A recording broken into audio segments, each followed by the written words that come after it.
Welcome back, dear students. Let's start reading. Gerald was a tall giraffe whose neck was long and slim. But his knees were awfully crooked and his legs were rather thin. He was very good at standing still and munching shoots off trees. But when he tried to run around, he buckled at the knees.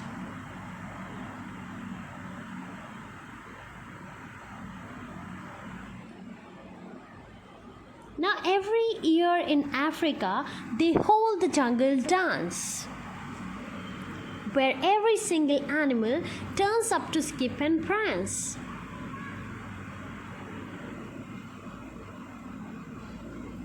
And this year, when the day arrived, poor Gerald felt so sad. Because when it came to dancing, he was really bad. The warthogs started waltzing, and the rhinos rocked and rolled. The lions danced a tango that was elegant and bold. The chimps all did a cha-cha with a very Latin feel. And the 8 baboons then teamed up for a splendid Scottish reel. Gerald swallowed bravely as he walked towards the floor. But the lions saw him coming and they soon began to roar. "Hey, look at the clumsy Gerald," the animals all sneered. "Giraffes can't dance, you silly fool. Oh, Gerald, you're so weird." Gerald simply froze up. He was rooted to the spot. "They're right," he thought. "I'm useless. Oh, I feel like such a clot. I'm useless. Oh, I feel like such a clot." So he crept off from the dance floor and he started walking home. He would never felt so sad before, and so sad and so alone.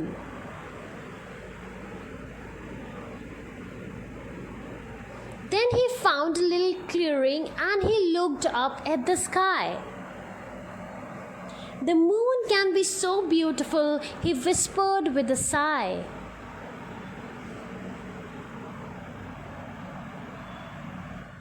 Said Gerald.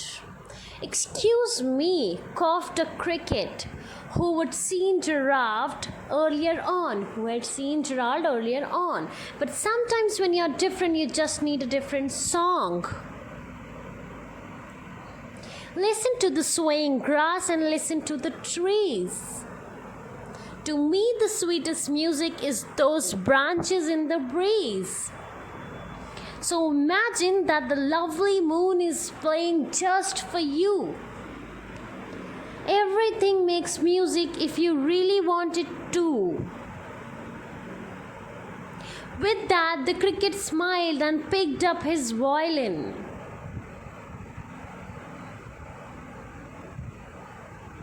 The violin playing. Then Gerald felt his body do the most amazing thing. His hooves had started shuffling, making circles on the ground. His neck was gently swaying and his tail was swishing round.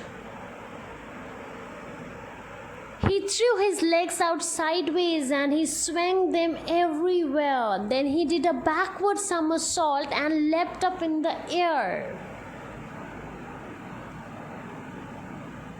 Gerald felt so wonderful, his mouth was open wide.